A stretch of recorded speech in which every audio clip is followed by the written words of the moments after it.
Tips from the ER. Calling for advice. Are you calling the ER for medical advice because you're scared and don't know what to do? Did WebMD tell you that you're dying and you're calling us to confirm so you can set up your funeral arrangements? Well, I'm here to respectfully let you know that we're not going to tell you jack diddly squat over the phone.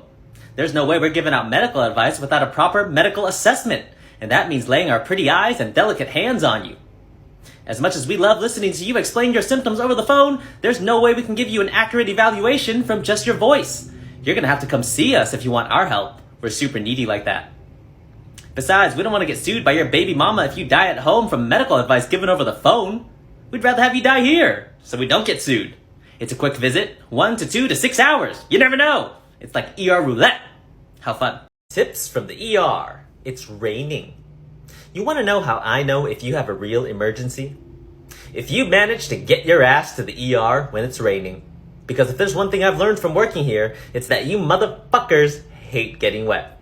Happens all the time when it rains. Half those emergencies that normally come to the ER suddenly don't need to come to the ER anymore. Especially when the weather sucks. You will come if the pain is bad enough though. I figured out the formula. Pain equals ER visit times weather squared. Don't get me wrong, we still get a bunch of ambulances, so we're not totally kicking back. But if you need to come to the ER and you're wondering if we're busy, check if it's raining. Chances are the waiting room is empty and we're gonna get you in and out in no time. Ooh, in and out. Yum. Tips from the ER. Most of the time you motherfuckers come in, we give you an IV, we get you a bag of saline. What does that mean? We're hydrating you. Imagine that. Your body needs water. Wow, what a concept. Drink up, people. Stop crowding the ERs. Tips from the ER. What day of the week do you think is the busiest in the emergency room? That's right, it's Monday. Why is that, you ask? Well, most of you motherfuckers don't want to spend your precious weekend seeing the doctor, so you build up all your owies for Monday. Then Monday rolls around, y'all come to the ER, and it is crowded. So if you're coming to see us today, just be prepared to wait a long fucking time. Tips from the ER. Ambulance. We get a lot of ambulances circulating through the ER, and they're all from different companies. But why are there so many? And why do they all look different? Are they all responding to medical emergencies like highway accidents and heart attacks?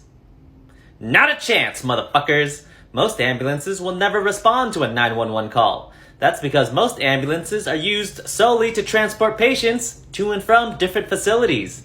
Either doctor's appointments, dialysis appointments, or just to take them home. How else do you think the ER is supposed to get grandma home if you're not going to come pick her ass up, you lazy, ungrateful child? We gotta call her a medical Uber, aka an ambulance. It could be one hell of an expensive ride home, so let's hope insurance covers it. Because if there's one thing we know for sure, our healthcare system is not afraid to go after every last dime your crippled grandma has to pay for her medical bills. Tips from the ER. Appointments. Can I make an appointment? How long is the wait? Are you busy? I don't want to be here too long. But my doctor called ahead and said there's a bed waiting for me. Surprise, motherfuckers! Your shitty doctor lied to you. Calling ahead does not mean you get to be moved to the front of the line. We see the sickest patients first. We cannot time people's emergencies. We have no idea whether or not it will be busy by the time you get here. Emergencies happen fast and randomly. You really want to know when we're least busy? 3:30 to 5. In the fucking morning. That's your window. Anything outside of that, be prepared to stay with us 4 to 5 lovely hours. Tips from the ER. Full moons. Today is a beautiful day if you aren't a medical worker.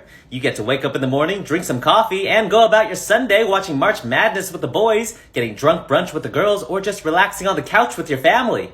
If you are a medical worker, you're completely fucked. Today's a full moon, which means 10 times out of 10, it's gonna be busy all night long. We only get 12 of these a year, and each time it feels like Armageddon has entered the ER, and Bruce Willis ain't showing up to save us.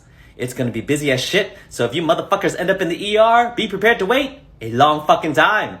I can't scientifically prove it, but you ask any ER worker, and they'll tell you a full moon is not good for the ER. The waiting rooms will be full, ambulance patients will be lined up in the hallways, and some nurse named Tracy will undoubtedly call out sick again.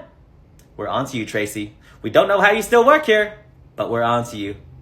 For the rest of you medical staff brave enough to show up to work today, good luck and Godspeed. Tips from the ER.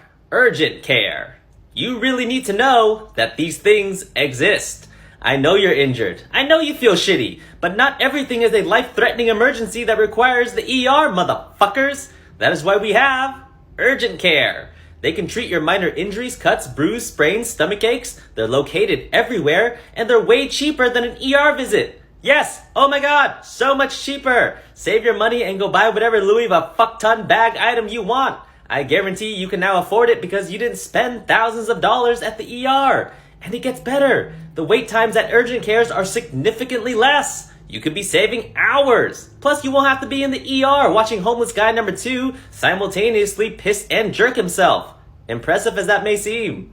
Urgent cares are a vital part of the healthcare system and help to reduce overcrowding in the ERs so people aren't dying in the waiting rooms.